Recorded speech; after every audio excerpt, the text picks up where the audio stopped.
एक बहुत सुंदर गीत है, आप लोग सुने और कमेंट बॉक्स में ज़रूर बताएं यह गाना कैसा लगा।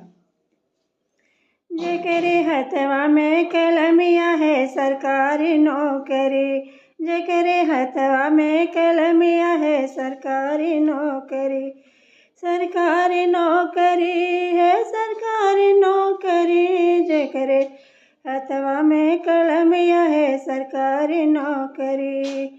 सोने के थाली में जेवना परोसो, जेवना परोसो, जेवना परोसो, जेवना मोले के सड़किया पे खड़ी, जेकरे हथवा में कलमिया है सरकारी नौकरी, जेकरे हथवा में कलमिया है सरकारी नौकरी।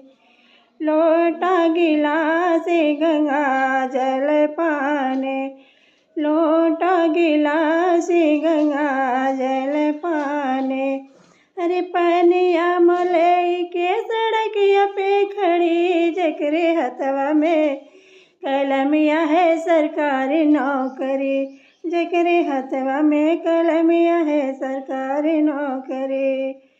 फूल चुनिया चुनी से जिया लगवले, फूल चुनिया चुनी से जिया लगवले, अरे से जिया मसो से जिया बिछाई के सड़किया पे खड़ी, जेकरे हथवा में कलमिया है सरकारी नौकरी, जेकरे हथवा में कलमिया है सरकारी नौकरी।